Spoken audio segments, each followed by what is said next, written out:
Welcome to bKash IQ. আজকে তোমাদের সামনে উপস্থিত করতে ইংলিশ গ্রামারের যে পোর্শনটা সেটা হচ্ছে কি ন্যারেশন চেঞ্জ। আজকে তোমাদের সামনে আলোচনা করতে চলেছি। তোমাদের গ্রামারে যে 5 নম্বর আছে, ঠিক আছে, এই গ্রামারের ক্লাসের সিরিজগুলো যদি তুমি করো অবশ্যই কিন্তু 5-এ 5 তুমি পেতে বাধ্য। অবশ্যই তুমি এই গ্রামারে কিন্তু 5-এ 5 পেয়ে যাবে। তো চলো, এই গ্রামারের পরে আমি তোমাদের জন্য রেখেছি টেক্সট বেসড এমসিকিউ। এই দেখো দা বেড থেকে রয়েছে, নাইট টু নাইট দেউলি থেকে রয়েছে। খুবই ইম্পর্টেন্ট কোশ্চেন কিন্তু এখানে দেওয়া রয়েছে কি টেক্সট থেকে। যেহেতু তোমাদের ক্লাস 12 থার্ড সেমিস্টারে গ্রামার কিন্তু একদম টেক্সট বেসড আসবে, টেক্সচুয়াল গ্রামার, তাই কিন্তু তোমাদের সামনে আমরা টেক্সচুয়াল গ্রামারই এখানে উপস্থাপন করেছি। তো চলো, আর বলে রাখি যারা যারা বিকাশ আইকিউতে নতুন ভিজিট করেছো অবশ্যই কিন্তু চ্যানেলটাকে সাবস্ক্রাইব করে আমাদের ক্লাস দেখতে শুরু করো, এতে করে তোমাদেরই উপকার হবে এবং তোমার যারা যারা বন্ধুরা রয়েছে তাদের কাছে অবশ্যই কিন্তু ক্লাসটা শেয়ার করে দিও। তো চলো আমরা আমাদের ক্লাসে প্রবেশ করি। প্রথমে আমরা জানবো যে ন্যারেশন আমরা জানি যে ন্যারেশনকে কি করতে হয়, দুটি ভাগে ভাগ করতে হবে। একটা হচ্ছে কি ডিরেক্ট স্পিচ, একটা হচ্ছে ইনডিরেক্ট স্পিচ। ডিরেক্ট স্পিচ হচ্ছে একটা হচ্ছে ইনডিরেক্ট স্পিচ। ডিরেক্ট স্পিচ কি, বক্তার মুখের কথাকে কোনো পরিবর্তন না করে একদম সরাসরি ইনভার্টেড কমার মধ্যে দিয়ে বর্ণনা করা, এটা হচ্ছে ডিরেক্ট স্পিচ। আর ইনডাইরেক্ট স্পিচ যেটা, সেটা হচ্ছে বক্তার কথাকে নিজের ভাষায় বর্ণনা করা। বক্তা যেটা বলেছে সেটা ইনভার্টেড কমা না দিয়ে নিজের ভাষায় বর্ণনা করা, এটাই হচ্ছে ইনডাইরেক্ট স্পিচ। ঠিক আছে, তো আমাদের ক্লিয়ার হলো ডিরেক্ট স্পিচ এবং ইনডাইরেক্ট স্পিচ আমাদের সামনে ক্লিয়ার হলো। এবং এরপরে আসছে যেটা, সেটা হচ্ছে একটি বাক্যের দুটি প্রধান অংশ। ঠিক আছে, একটি বাক্যের দুটি প্রধান অংশ কি বলছে দেখো, আমরা যদি এখানে উদাহরণ দেখি যে অগাতা সেইড টু হার, ঠিক আছে, Agatha said to her you were with me when I gave you everything. কি বলছে, Agatha said to her you were with me when I gave you everything. এবার যে রিপোর্টিং ভার্ব হচ্ছে said to, এখানে said to এটাকে বলা হয় reporting verb. আর inverted কমার মধ্যে যেটা থাকে এই যে you were with me when I gave you everything, এটা হচ্ছে কি, এটা হচ্ছে কিন্তু আমাদের রিপোর্টেড স্পিচ, আরএস, যেটাকে আমরা শর্টকাটে বলতে পারি। ঠিক আছে, চলো এবার আমরা কিছু শর্টকাট রুলস জানবো। যদি আমাদের যে ডিরেক্ট স্পিচ আছে আর ইনডাইরেক্ট স্পিচ আছে, যদি এই ডিরেক্ট স্পিচে এম ইজ আর এরকম থাকে, তাহলে ইনডাইরেক্ট স্পিচে আমরা ওটাকে পাস্ট টেন্স করে দেবো, ওয়াজ ওয়ার হবে। ঠিক আছে, যদি এখানে ওয়াজ ওয়ার থাকে তাহলে আমরা এই সাইড অর্থাৎ ইনডাইরেক্ট স্পিচে যখন আমরা অ্যান্সার করব তখন আমরা সেখানে লিখবো হ্যাড বিন। এরপরে যখন আমরা প্রেজেন্ট সিম্পল, ঠিক আছে, বা V1 থাকবে যখন এই সাইডে, ডিরেক্ট স্পিচে যখন V1 থাকবে তখন এই সাইডে পাস্ট সিম্পল হবে বা V2 হয়ে যাবে। এই সাইডে যখন V2 থাকবে তখন এই সাইডে কি হবে, হ্যাড প্লাস V3 বসাবো। আর এই সাইডে যখন হ্যাভ অথবা হ্যাজ থাকবে তখন আমরা কি করব, এই সাইডে হ্যাড বসাবো।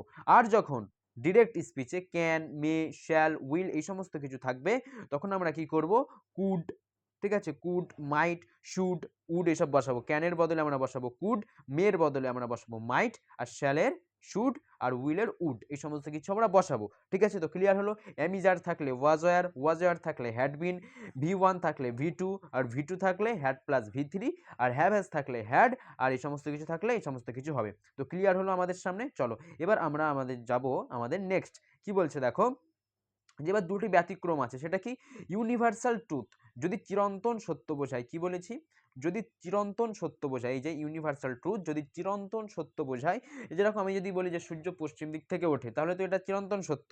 তো এরকম চিরন্তন যদি সত্য হয় তাহলে টেন্সের দিক থেকে কোনো কিন্তু বদল হবে না। ঠিক আছে, এরপরে আসছে দেখো ফিউচার টেন্স থাকলে কি বলছে, আরএস, ঠিক আছে, রিপোর্টেড স্পিচ এর টেন্স অপরিবর্তিত থাকে, যেমন শি সেজ, টেন্স বদলাবে না। যদি এখন শেষ থাকে তাহলেই কিন্তু কি হবে, এরকম বলছে দেখো ফিউচার টেন্স, প্রেজেন্ট অথবা ফিউচার টেন্সে থাকলে কিন্তু টেন্স বদলাবে না। তারপরে দেখো সময় ও স্থানবাচক শব্দের পরিবর্তন। কি বলছে, সময় ও স্থানবাচক। এবার যদি এই সাইডে ডিরেক্ট স্পিচে যদি নাও থাকে আমরা ইনডাইরেক্ট স্পিচে দেন লিখবো। এখানে যদি টুডে থাকে, ডিরেক্ট স্পিচে যদি টুডে থাকে তাহলে আমরা ইনডাইরেক্ট স্পিচে কি লিখবো, দ্যাট ডে। ঠিক আছে, এরপরে দেখো যদি হেয়ার থাকে তাহলে দেয়ার হবে, এগুলো আমরা জানি। হেয়ার থাকলে দেয়ার, টুমরো থাকলে দি নেক্সট ডে, ইয়েস্টারডে থাকলে দ্য প্রিভিয়াস ডে, তারপরে দিস থাকলে দ্যাট, আর দিজ থাকলে দোজ, আর কাম থাকলে গো, এগো থাকলে বিফোর, এগুলো আমরা জানি। ঠিক আছে, চলো এবার আমরা আমাদের আস্তে আস্তে আমরা যে মেন রুলস রয়েছে সেই রুলস এবার প্রবেশ করি। দেখো এখানে আমি দ্য বেড, স্ট্রং রুটস এবং নাইট টু নাইট দেউলি থেকে এখানে তুলে দেওয়া হয়েছে। ঠিক আছে, অ্যাসার্টিভ সেন্টেন্স আমরা প্রথমে দেখব। কয়েকটা রয়েছে দেখো, অ্যাসার্টিভ সেন্টেন্স রয়েছে, ইন্টারোগেটিভ সেন্টেন্স রয়েছে এবং তোমাদের যেটা রয়েছে ইম্পারেটিভ সেন্টেন্স। ঠিক আছে, আর রয়েছে কি অবজেক্টিভ সেন্টেন্স। এই চারটে যদি তোমরা করে রাখো যে কটা নেয়ারেশন আসবে একদম সে কটা নেয়ারেশনে কিন্তু তোমরা বাজিমাত করতে পারবে পরীক্ষায়। চলো আমরা এবার শিখবো হচ্ছে অ্যাসার্টিভ সেন্টেন্স। কি বলছে, কিভাবে বুঝবো? সেইড টু উঠে টোল্ড বসে, যখন সেইড টু থাকবে তখন সেটা উঠে গিয়ে আমরা টোল্ড বসাবো, কিন্তু যদি শুধু সেইড থাকে তাহলে কিন্তু টোল্ড বসবে না, সেইডই বসে যাবে। আর লিঙ্কার হিসেবে আমরা দ্যাট বসাবো, ঠিক আছে, এবং প্রোনাউন বা টেন্স পরিবর্তন হবে, যে সেই অনুযায়ী আমরা একটু আগে জেনেছি কেমনভাবে পরিবর্তন হবে। দেখো এখানে বলছে the banker said capital punishment kills a man at once, ঠিক আছে। তো এটা যদি আমরা ইনডাইরেক্ট স্পিচে করি তাহলে দ্য ব্যাংকার সেইড, সেইড থাকলে সেইডই হবে, বসে বলে দিয়েছি। আর যদি সেইড টু থাকে তাহলে কি হবে? টোল্ড হবে। ক্যাপিটাল পানিশমেন্ট কিল্ড, এখানে কিলস আছে, ভি1 আছে, তাহলে আমাদেরকে ভি2 করতে হবে, হয়ে গেল V. Killed a man at once, খুবই কিন্তু সহজ। এরপরে দেখো যেটা রয়েছে স্ট্রং রুটস থেকে, my father said adversity always presents opportunities for introspection, এটা কিন্তু চিরন্তন সত্য, সুতরাং এর টেন্সে কিন্তু কোনো পরিবর্তন হবে না। দেখো কি বলছে, my father said that adversity always presents opportunities for introspection, দেখেছো কোনো কিন্তু এখানে চেঞ্জ হয়নি, যা আছে চাই, শুধু লিঙ্কার হিসাবে দ্যাটটা এখানে বসে গিয়েছে। এরপরে যেটা আসছে দেখো নাইট ট্রেনার দেউলি থেকে, I said to her I have to go to Dhera, আমাকে ধেরায় যেতে হবে। এটাকে যদি আমরা ইনডাইরেক্ট স্পিচে আনি তাহলে কি হচ্ছে দেখো, আই টোল্ড হার, যে যেহেতু সেইড টু আছে তাহলে টোল্ড হবে। I told her that, linker হিসেবে দ্যাট বসালাম, আর I had to go to Dhera, আমাকে ধেরায় যেতে হবে। কোথায় যেতে হবে? হ্যাভ থাকলে কি হয়, হ্যাভ হ্যাজ থাকলে এই সাইডে এসে কি হয়ে যায়, হ্যাড হয়ে যায়, তাই তো আমরা দেখতে পাচ্ছি এখানে হ্যাড হয়েছে, I had to go to Dhera হয়ে গেছে। এরপরে আসছে কি ইন্টারোগেটিভ সেন্টেন্স, ঠিক আছে। ইন্টারোগেটিভ সেন্টেন্স আবার দুই রকমের হতে পারে, একটা হচ্ছে কি ইয়েস নো কোশ্চেন হবে, আর একটা ডিরেক্ট WH ওয়ার্ড দিয়ে কোশ্চেন হবে। বলছে সেইডের জায়গায় আমরা আস্কড বসাবো, ইয়েস নো প্রশ্ন থাকলে লিঙ্কার হিসাবে ইফ অথবা ওয়েদার বসাবো। ওয়েদার আমরা সমস্যা হয় আমাদের, ঠিক আছে, সেই জন্য আমরা ইফ বসাবো। ওয়েদার লিখতে লিখতে অনেকে আবার ওয়েদার লিখে ফেলে, ঠিক আছে, যেহেতু আমাদের MCQ সুতরাং সেক্ষেত্রে সমস্যা নেই, 4th সেমিস্টারে এই সমস্যাটা হতে পারে। এবং WH কোশ্চেনে WH ওয়ার্ডই অপরিবর্তিত থাকে, মানে সেখানে WH ওয়ার্ডই হবে। দেখো প্রথম এক্সাম্পল কি বলছে, the old banker asked why did the man make this bet, কেন এই বেটটা করেছিল, কি বলছে, দ্য ওল্ড ব্যাংকার আস্কড, ঠিক আছে, আস্কড ছিল, এখানে আস্কডি বসে গেছে, যদি সেইড থাকতো তাও কিন্তু আস্কডি বসতো, কেন, কারণ এটা এই যে জিজ্ঞাসাবোধক চিহ্ন রয়েছে এখানে, ঠিক আছে, এরকম চিহ্ন থাকলেই তোমরা ধরে নেবে এটা ইন্টারোগেটিভ সেন্টেন্স। আর যদি এটা এরকমই হয় তাহলে এখানে আস্কড হবে, ঠিক আছে। হোয়াই, WH ওয়ার্ড আছে সেজন্য WH ওয়ার্ডই বসে গেছে। এখানে যদি হোয়াই না থেকে যদি কোনো অক্সিলিয়ারি ভার্ব থাকতো তাহলে কিন্তু ওটা সেখানেই বসে যেত, ঠিক আছে। বলছে দেখো why the man had made that bet, ব্যাস হয়ে গেল। এই যে দ্য ম্যান, এখানে দ্য ম্যান আগে বসে যাবে, আর ডিড যেহেতু এখানে ভি2, ঠিক আছে, আর ভি2 থাকলে আমরা কি পড়েছি বলো, হ্যাড বসবে, এই হ্যাড প্লাস ভি3, আর এই মেক এর ভি3 হচ্ছে মেড, তাহলে বসে গেল, ঠিক আছে, ক্লিয়ার। এবার হচ্ছে দেখো স্ট্রং রুটস কি বলছে, I asked my father why don't you say this to the people who came to you. Indirect স্পিচে যখন আমরা এটা আনবো ন্যারেশন চেঞ্জে, তখন যেটা হবে দেখো, আই আস্কড মাই ফাদার, যেহেতু এখানে প্রশ্ন করছে ইন্টারোগেটিভ সেন্টেন্সে আছে, তাই আমরা এখানে আস্কড আনবো। I asked my father why, WH word আছে তাই হোয়াই বসে যাবে। He didn't say that to the people who came to him, he didn't say, এখানে ডোন্ট আছে, এটা কি ভি1, ডোন্ট হচ্ছে ভি1, আর এখানে সে আমাদের কি হয়ে যাবে, ভি2 হয়ে যাবে, আমরা আগেই পড়েছি, তো এখানে ভি2 হয়ে গেল। ডিডন্ট সে, বলিনি, that to the people who came to হিম, ব্যাস হলো। এবার আসছে নাইট ট্রেনার দেউলি, দেখো নাইট ট্রেনার দেউলি বলছে দেখো, I asked the girl are you selling baskets here, ঠিক আছে, তাহলে কি হবে, I asked the girl if, এখানে দেখো WH ওয়ার্ড নেই, যখন আমরা WH ওয়ার্ড পাবো না, কোনো অক্সিলিয়ারি ভার্ব বা হ্যাভ হ্যাজ দিয়ে কোশ্চেন দেখবো, তখন আমরা কি করব, ইফ বসাবো, কি বসাবো, ইফ, তাহলে if she was selling baskets there, আর যদি হেয়ার থাকে দেয়ার বসাবো, আমরা পড়েছি হেন্স থাকলে দেন্স বসাবো, তাই তো। চলো এরপরে আমরা আসছি এবার আমাদের ইম্পারেটিভ সেন্টেন্সে। ইম্পারেটিভ সেন্টেন্সে কি বলছে দেখো, আদেশ অনুদেশ এই সমস্ত কিছু বোঝাবে। সেইটার জায়গায় কি অর্ডার, ক্ষেত্র অনুযায়ী অর্ডার বসবে, কখনো অ্যাডভাইস, কখনো রিকোয়েস্ট, ঠিক আছে, কখনো ফরবেড, এই সমস্ত বসে। আর ভার্বের আগে টু বা নট টু বসে, যদি আমাদের নাবোধক বাক্য হয় তাহলে নট টু বসবে, আর যদি হ্যাবোধক বাক্য হয় তাহলে টু বসবে। আর লেটাস থাকলে প্রপোজড বা সাজেস্ট কথাটা থাকে, দ্যাট, সাবজেক্ট, শুড এইসব বসে, ঠিক আছে। চলো আমরা এক্সাম্পল দেখি, তাহলে আমাদের সামনে আরো ক্লিয়ার হয়ে যাবে। The banker said to himself let me kill the prisoner, এই যে লেট মি এসছে, তাহলে আমাদেরকে কিভাবে করতে হবে দেখো, দ্য ব্যাংকার প্রপোজড, যদি লেট মি থাকে, কি বলেছে, যদি লেট মি থাকে বা লেট আস থাকে তাহলে কি হবে, দ্য ব্যাংকার প্রপোজড, ঠিক আছে, বা thought that he should kill the prisoner, এখানে কিন্তু শুড হবে, he should kill the prisoner. তারপরে বলছে দেখো, my father said look inside your self, look inside your self, তাহলে মাই ফাদার অ্যাডভাইস, তো বাবারা তো উপদেশই দেয়, ঠিক আছে, তো বলছে উপদেশ দিচ্ছে, মাই ফাদার অ্যাডভাইসড, উপদেশ দিচ্ছে, টু, এখানে লিঙ্কার হিসাবে কিন্তু টু বসবে, দ্যাট বসবে না, কোন ক্ষেত্রে না, ইম্পারেটিভ সেন্টেন্সের ক্ষেত্রে, লুক ইনসাইড ওয়ান সেলফ, ঠিক আছে। তারপরে দেখো নাইট ট্রেন অ্যাট দেউলি থেকে বলছে I said to her come with me to Delhi, come with me to Delhi, I reached, I requested, ঠিক আছে, এখানে তো সে রিকোয়েস্ট করছে,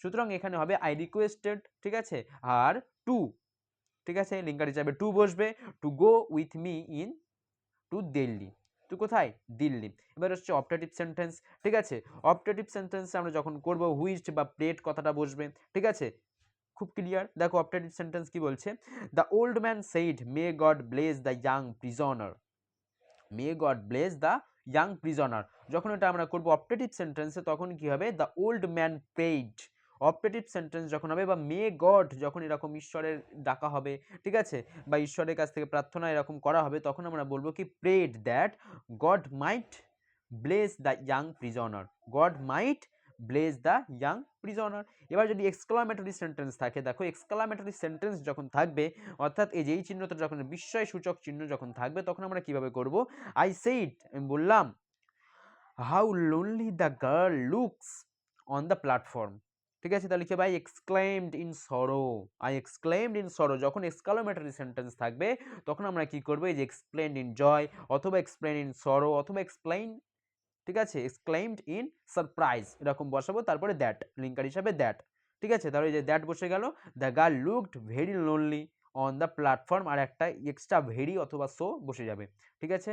এবার আমরা যখন এরকম প্র্যাকটিস করব, বেশি বেশি করে যখন প্র্যাকটিস করব, তখন আমাদের মাঝে কিন্তু আরও ক্লিয়ার হয়ে যাবে। চলো কীভাবে ক্লিয়ার হয় আমি দেখাচ্ছি। আই অ্যাম আ পুর girl, the girl on the platform said, এটা কি হচ্ছে, নাইট ট্রেন থেকে দেউলি নেওয়া হচ্ছে, তাহলে এটা যদি আমরা ইনডাইরেক্ট স্পিচে করি তাহলে কি হবে, আই অ্যাম আ পুর girl, the girl on the platform said, ঠিক আছে, এখানে কিন্তু এটা আগে দিয়েছে, এখানে কিন্তু আমরা সাধারণত দেখি এটা আগে থাকে, কিন্তু এখানে এটা কি হচ্ছে, পরে এসছে, কোনো ব্যাপার না, আমরা এটা আগে লিখবো, the girl on the platform, দেখেছো, দ্য গার্ল অন দ্য, সব কিছু কিন্তু দ্য গার্ল অন দ্য প্ল্যাটফর্মে আছে। তো সঠিক অ্যান্সার আমাদেরকে খুঁজে বার করতে হবে যে শি ইজ আ পুর গার্ল, এখানে যদি আমি দেখি যে শি ইজ আ পুর গার্ল, এটা কিন্তু হবে না, তাই তো, এখানে দেখো এম, এটা কি এম, আমরা জেনেছি এম ইজ আর, এই সমস্ত যদি থাকে তাহলে আমরা কি বলবো, কি বসাবো, ওয়াজ ওয়ার বসাবো, ওয়াজ অথবা ওয়ার বসাবো, তো এখানে কিন্তু আমাদের ইজ বসালে হচ্ছে না। The girl on the platform said বললো that she was a poor girl, এটা কিন্তু আমাদের সঠিক অ্যান্সার হচ্ছে। তারপরে দেখো সিদায় কি বলছে, the girl on the platform told, told হবে কেন, এখানে তো সেইড বলেছে, তাহলে আমরা টোল্ড বসাবো কেন, যদি সেইড টু থাকতো তাহলে আমরা টোল্ড বসাতে পারতাম, সুতরাং এটাই হয়ে গেল ক্যান্সেল। তারপরে বলছে দেখো, the girl on the platform asked, asked হবে না, যখন আমরা কি পড়েছি ইন্টারোগেটিভ সেন্টেন্স যখন আসবে, কোশ্চেন বোধক যখন আসবে, তখন আমাদের এখানে আস্কড বসবে, সুতরাং এটাও কিন্তু আমাদের সঠিক অ্যান্সার নয়। তো সঠিক অ্যান্সার কি হয়ে যাচ্ছে আমাদের এখানে, সঠিক অ্যান্সার হয়ে যাচ্ছে একের দাগে অপশান বি কিন্তু হয়ে যাচ্ছে সঠিক অ্যান্সার।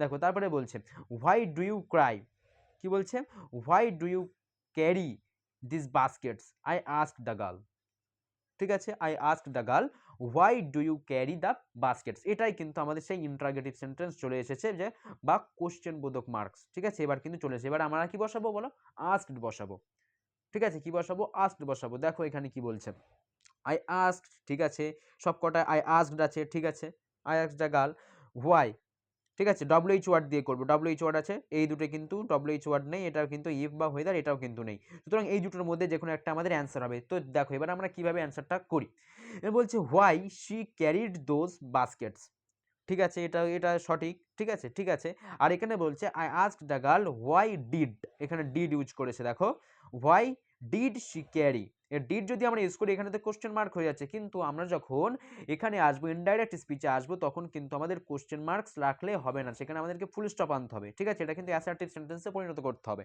যখন আমরা এটা করব, ঠিক আছে। তাহলে কি হলো, I asked the girl why she cried those Vazquez, why she carried those Vazquez, ঠিক আছে। তারপরে চলো 3 দাগেরটা কি বলছে দেখি, 3 দাগেরটা বলছে দেখো যে the young lawyer said, the young lawyer said I will stay not 5 but 15 years, the bed থেকে নেওয়া হয়েছে, ঠিক আছে, এখানে সঠিক অ্যান্সার কি হবে বলো, I will stay not 5 but 15 years, এর অ্যান্সারটা কিন্তু তোমরা কমেন্ট সেকশনে জানাবে। 3 দাগেরটা খুবই সহজ আছে, তোমরা এটা কমেন্ট সেকশনে জানাবে। এরপরে দেখো 4 দাগেরটা কি বলছে, do not come here, do not come here again, the station master said to me, the night train at W থেকে নেওয়া হয়েছে। কি বলছে? Do not come here again, the station master said to me.